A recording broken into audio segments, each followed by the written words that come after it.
This is Joel Perez. This is Cuco Perez. And this is the Mas Football Podcast. Dude, I forgot the intro. Let me do that again. Hold on. Hey, this is your podcast, bro. We're just here. Yeah, you guys got me nervous. Hold on. Sounds sexy. You already know who I am. My name's Topher. You see that TikTok? Yo, this is the Mas Football Podcast. I'm your host, Ricardo Yoa, and you know what we do. Back on another episode of the Mas Football Podcast. Dude, I don't remember my intro. What the Uno más. Hey. Welcome back to the Mas Football Podcast, the number one soccer podcast. There we go. Got it. Yo, welcome back to the Mas Football Podcast, the number one soccer podcast here in Oklahoma City. I am your host, Ricardo Yoa, and today I am not recording in my regular spot. I'm recording at a new studio, but that's not important. This episode is going to be a little bit different today. It's probably not going to be 100% about soccer, but I do feel like it's going to be a valuable conversation, hopefully, if we don't get too off the rails. But I do have two guests with me today, some really good friends that I've known for a very long time. I got my guy here, Cuco and Joel Perez. Yo. What's up, guys? How are you today? You good? Dream. A little nervous? Living a dream. Yeah. All right, let's take a shot so we can just loosen this up a little bit. So this is going to be a little bit of a You're good... taking this whole thing? Huh? Yeah, the whole thing. No, I poured a lot so we can sip on this a little bit. Okay, let's do it. Knives? No. Sí me gusta. Any hairs on my chest. I appreciate you guys for coming on the podcast. I wanted to have... Well, how are you guys today? Good, man. Good. Just chilling. Nice. Chilling. Nice. How are you doing? I'm doing good, man. It's been a busy day. But I've been really looking forward to this podcast because I wanted this podcast to be centered around fatherhood. Yeah. You know, because we're all recently new dads, and I feel like that's a conversation that isn't had. I haven't had that conversation with a bunch of homies. Gotten together and be like, yo, dude, I just became a dad. Like, how's that been for you? How's that been for me? It's not really talked about. People don't really talk about it that much. You know what I mean? Yeah. How was your wife when you told her you were going to come on a podcast and talk about fatherhood? Tell me, because I'll tell you, and then I'll tell you what my wife said. She was kind of like, okay. Like, I don't think she believed that we were going to be on here. I think she thought like it was going to kind of. She thought that was an excuse. Yeah, an excuse. And then when I told her I was picking up some brewskis and stuff, she was like, "Oh, yeah, definitely ain't about to be doing no podcast." And then wait till she turns in and finds out that we've been doing it for real. Nah, but she was like, "Oh, it's cool. It sounds good." So I was like, "All right, cool." What about you, Juan? Nah, my wife was happy. She's like, just go for it. Agustin would love to see this later, so. She said, desahógate. Let's go. Let it all out. Let it all out. No, well, that's good. My wife is kind of like, for real? Are you sure? And I was like, yeah. Like, what? And then whenever she pushes on me, I like to push back. Like, what's wrong with that? Like well, is that not normal? Like, Yeah. we got to talk about this We stuff. can't talk you know about our what I mean? feelings. Yeah, you know what I mean? Like, let's do that. But, dude, first of all, introduce yourself. Tell me a little bit about yourself and what you do, and then we'll just start from there. Well, my name's Jose Perez, but everybody knows me by Cuco. If you know me, everybody knows me by Cuco.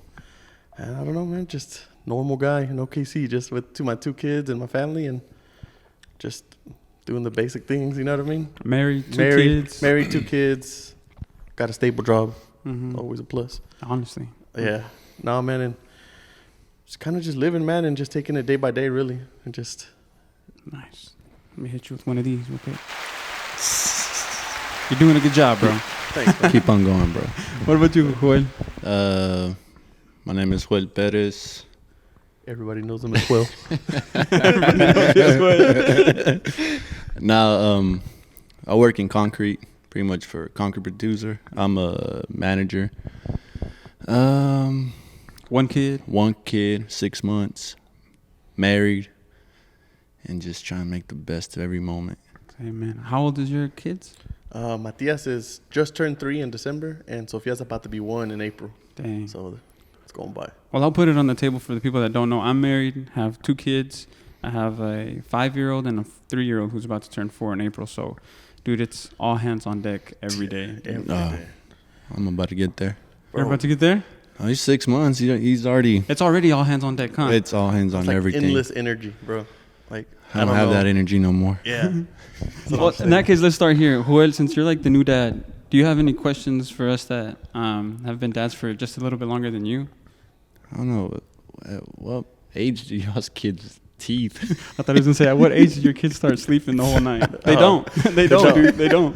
They don't. I Me mean, too, my the headphones. teeth. Sophia had teeth early, bro. Nah. Like her teeth came in like at 3 or 4 months. She already had her 2 bottom teeth, and we were like, "What the hell's going on over here?"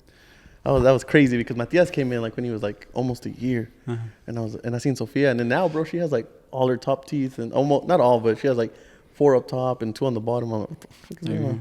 How many months is she now? She's 10 months, right? She's Dang. 4 months more than Agustin. Yeah, they're like literally 4 months apart, I I think. look at my kid, I look at the little golden smile.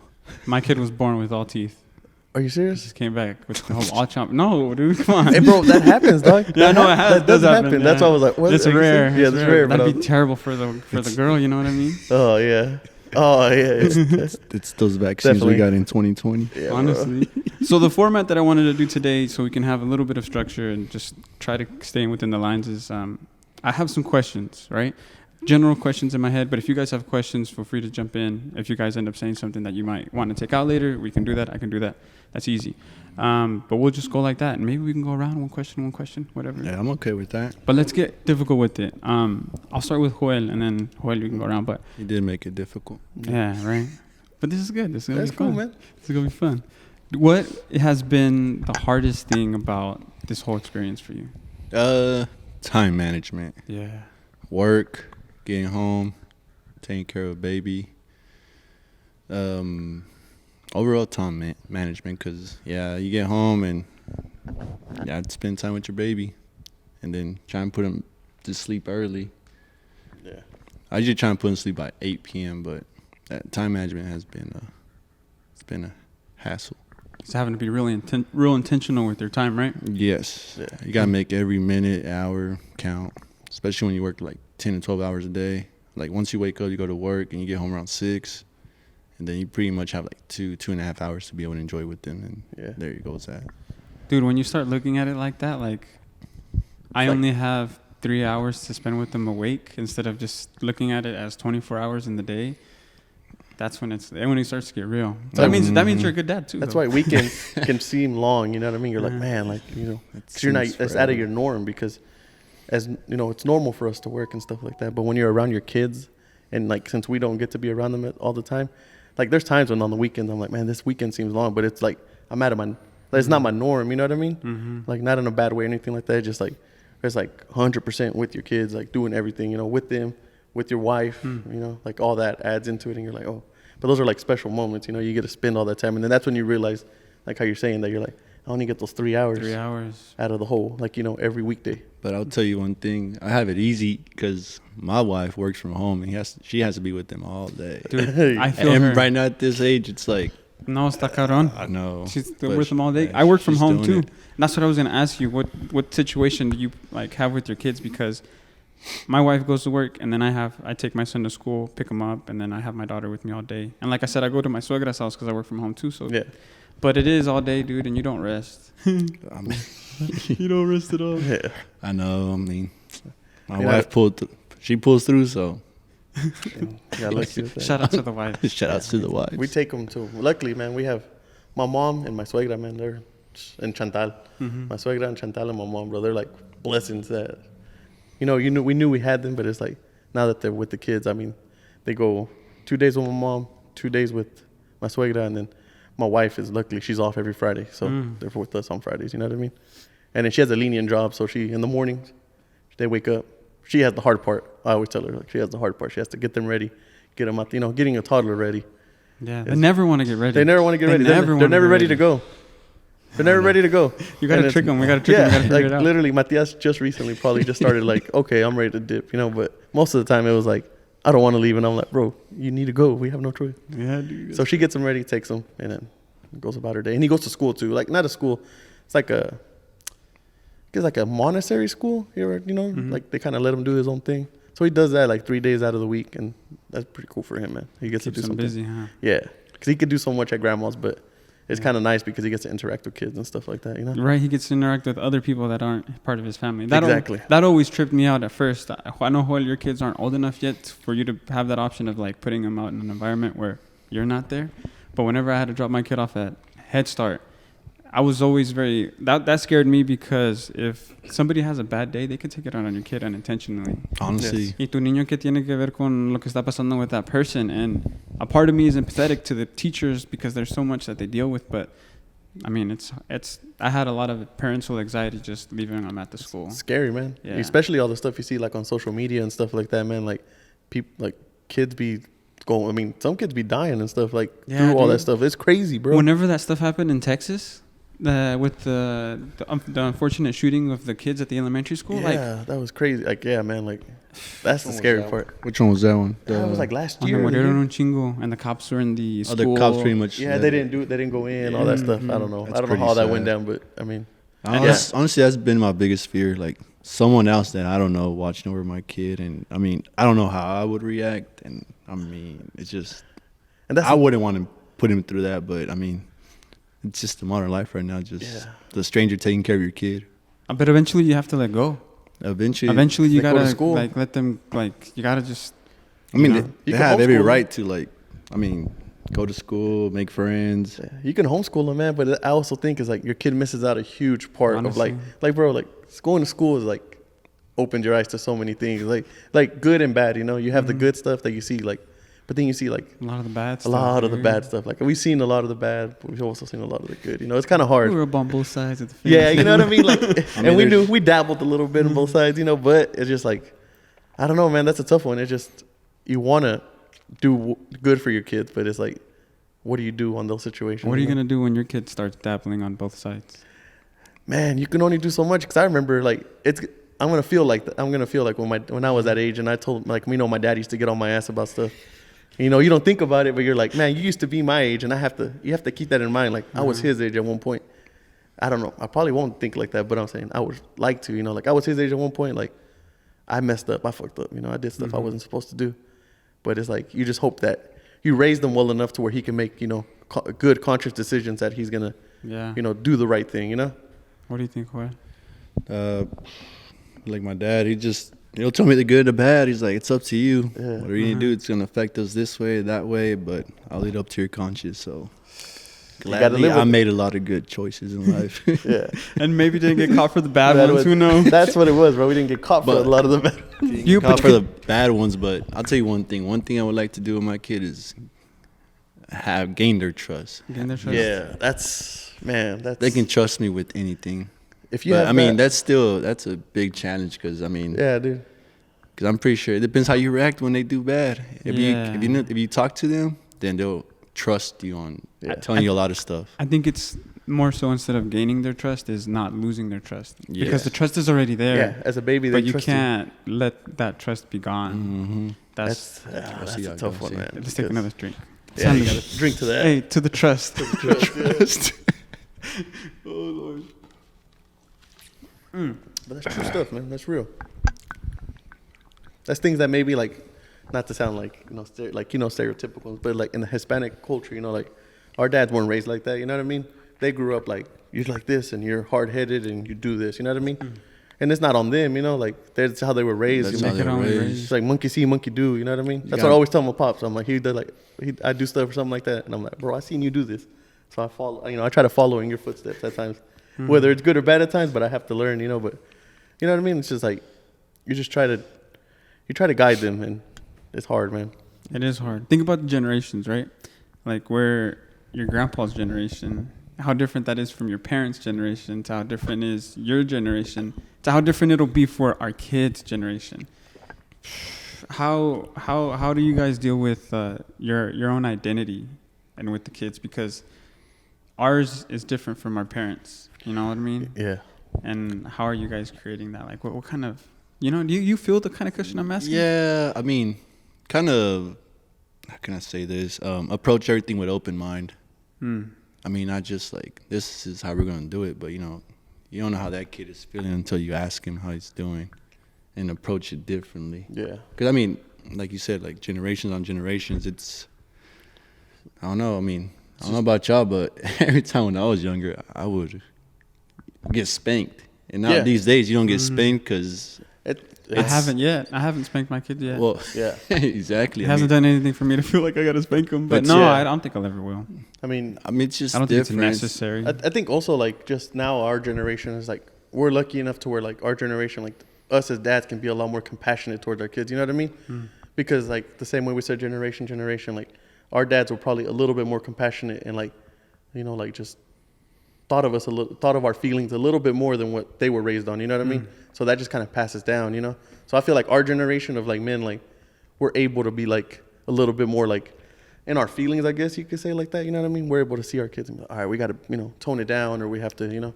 But also you see like on those generations, like I come from, my dad's family's a family of 10 brothers and sisters. Then that dwindled down from us 3, me, my brother, and my sister. Yeah. And now it's like families are getting smaller, so you have all that time to be able to be compassionate and I know exactly what and, you you're know, talking you have about. time to be able to. Very No, true. exactly. I don't know if you felt like this, but when I had one kid, like I never knew. I was like, dang, I don't know how people do it. And then I had 2, and I was like, well, dude, I don't know how people with 3 do it. But then I always thought like, when you have 2 kids, your attention is divided. And then I always felt a little guilty for my firstborn because it was just like, did I take any attention away that I would have given you for my other one? So it's like, now that you're divided, you know, and that's a really good point that you say. Have you ever felt like that too? Like, dang, and now I got 2. Maybe it's not like that because it's different now. You have to give that equal attention to both of them. But sometimes you're just like, what if it was just one?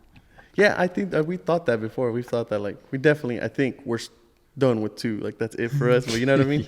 But it just like. Yeah, we think that sometimes we're like, man, like just a little bit of attention you could put into another one, you know, into your first one or your second one. Like sometimes I feel like our little girl, Sophia, like she my little boy wants a lot of attention. You know what I mean? He likes our attention. He likes to have us. You know, he wants to involve us with everything he plays. And my little girl's so chill that sometimes I'm like, man, like I feel like me and Araceli are always like, dang, like we need to like, you know, like right there with her too is because it's just, I mean, it's hard, man. It's like, you don't want to leave your little boy. Like, I don't want to leave Matias, like, feeling like, oh, they're not trying to do nothing with me. But then I'm like, oh, we also got her. Like, you know, we have Sophia, so we have to, like, be able to, like, nurture to her and stuff like that, you know? But she's so easy that I'm like, we're like, all right, like, come on, you'll hang out with us for, you know what I mean? Like, not in a bad way. She's just in the corner. Nah, she's never in the corner. I get you. Now I get you. You know what I mean? Sophia's She the just be cutest. chilling, and I'm like, man, and I'll go pick her. I'm like, come on, let's go do something. And we're like, all right, let's go do something. It's hard, man. It's just hard. Parenthood's hard, bro. Yeah. Like, you don't realize it till you have a kid. You know what I mean? Yeah. When you don't, you're just like, oh, you just got a kid. Like you'll be all right. Like it seems tough, but you're like, all right, whatever. And then once you get in those shoes, you're like, oh man, it's deep, huh? This is deep, bro. It's like, Oh, deep. put you through so many emotions, dog, that you didn't even think you could. It's a feel. challenge, though. I mean, it's a beautiful challenge. So Talk about beautiful things. I think everyone cherishes the moment they let their parents know that they're gonna become grandparents. Like, do you remember that? How did you let your parents know? Man, the first time we told them like way before, like she wasn't even pregnant, and we kind of pranked them. No. Yeah, we kind of were like, oh, we're pregnant. We had like some kind of thing going on at the house, and then like literally like maybe a couple months after that, she got pregnant. So like my parents were like, my little Chantal was like, Yeah, I spoiled it already. she was like, no, you're not. You're lying. You're lying. They didn't believe us, and I was like, no, I'm for real. Like we finally did it. We just went to the house, you know, took them a little thing to open, and we were like, hey, and then they were like, what? And then all hell broke loose. And my in-laws were like super ecstatic and stuff like that. You know what I mean? My wife and her little sister, and both sisters there, they got a good relationship. So they were all like through the roof, Over you know? the moon. Was that like the first one for That you was, guys? yeah, it was my Entre tia. las dos familias, the first grandkid. What about you? me, well, see, my mom is super Catholic. Yeah. So You're blushing, dude. That's the tequila. Not tequila. Just the No, tequila. but I'm super Catholic, so like I was kind of scared to tell her because I wasn't married yet, and she would always tell us like, That's a sin. it's a sin. It's like, you know, once you get married, you can do whatever you want, have kids and all this stuff. So for me, it was kind of a challenge to let them know that we're about to have a kid and we weren't married, but pretty much we weren't married because of all that COVID stuff. So we took them this basket. Like we had taken family pictures like the month before we found out we were pregnant. We took them frames with pictures of, you know, all we took as a family. Then at the bottom we put like the ultrasound. Oh, wow. And, you know, they were taking out the frames. And when they got to the bottom, I mean, I don't know if they noticed it or they didn't see it, but once they noticed it, They were in shock. Did it take them a few times? they were in shock. But once I saw like tears in my mom's eyes and my dad's eyes, it meant a lot. I was like, I mean, I just feel like so much relief off my back, off my shoulders, because I was like, okay. Of course. I mean, but that's just still like, ¿te imaginas? I mean, it was nerve wracking. I'm not lying to you. It was just. Nah, I could see that. I mean, it was just. It was hard at the same time, but it was after that. It was just huge relief, huh? It was a huge relief. Dang, that's a big moment. Do you guys ever think about it happening to you? Like, God willing, if everything happens, like, I mean, okay, maybe that's just me. I'm like, man, think about the day that my kids get to turn me into a grandparent. I'm like, dude, that's the ultimate. For me, dude, like, what more could I ask for? That's like on a bucket list, I guess. That's on one of the things that I want to have happen to me is eventually get to become. Because that's a huge blessing, dude. That means that you, I mean, hopefully did the things right, like you're supposed to. Or, I mean, you know, or you can be like, what, you know?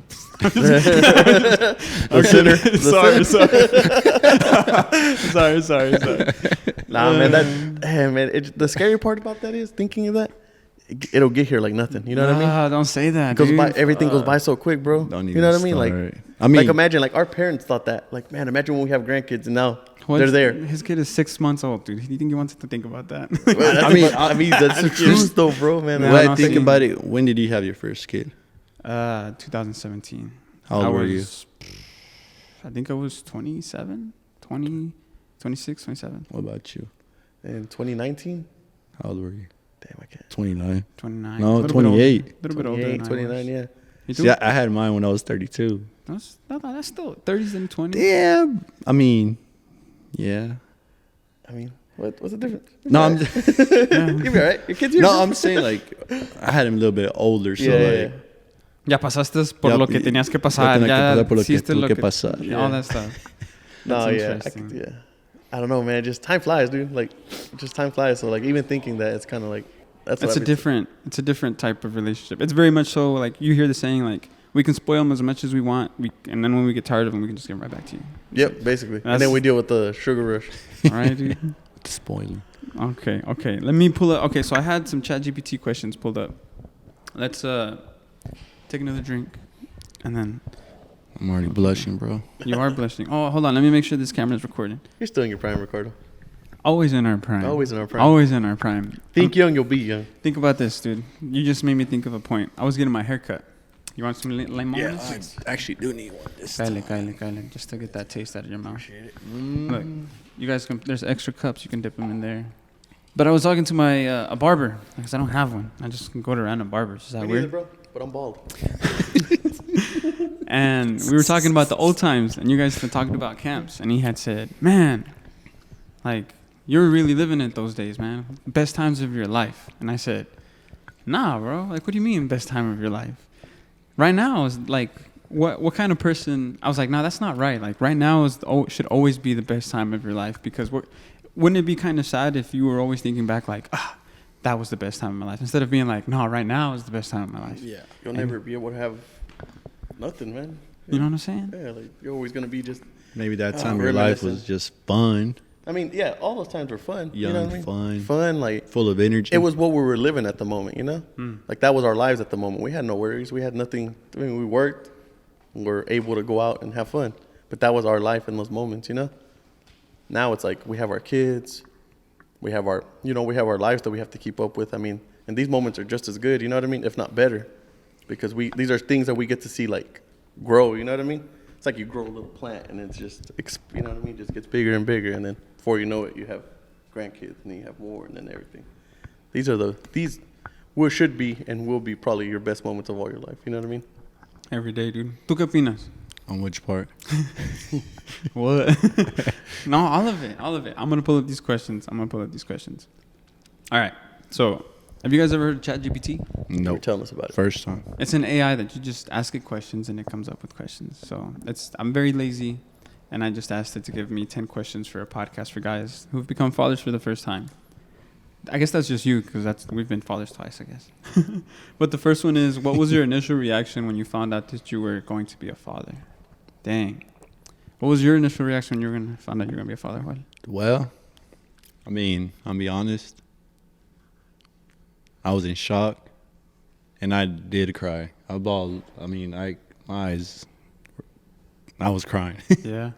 It was emotional, super emotional, because it's been a long time coming. So that's like the ultimate dream as a guy. You know, be able to raise your own blood, and I mean, it gets super emotional. So. How about you, Cuco? And I was in shock. I remember I was about to get ready to go to work, and then Natalie was like, "I'm gonna take a pregnancy test just to make sure."